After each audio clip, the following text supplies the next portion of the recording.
আগামী ৮ই অগস্ট আরজিকর কাণ্ডের ১ বছর পূর্ণ হতে চলেছে। বছর পূর্তির দিন ফের রাত দখলের ডাক দিলেন জুনিয়র চিকিৎসকরা।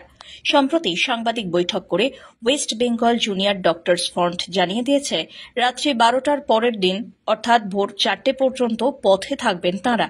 হবে মশাল মিছিল। এছাড়াও পরের দিন অর্থাৎ ৯ই অগস্টও একাধিক কর্মসূচির কথা ঘোষণা হয়েছে।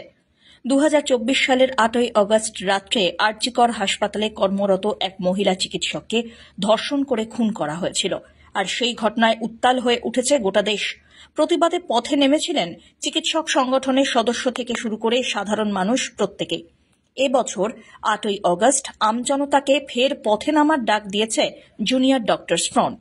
ওই দিন রাত্রি ১২টায় শ্যামবাজারে জমায়েতের ডাক দিয়েছেন জুনিয়র চিকিৎসকরা। এছাড়াও সেদিন কলেজ স্কোয়ার পর্যন্ত মশাল মিছিল হবে বলেও জানান তারা। Bureau report.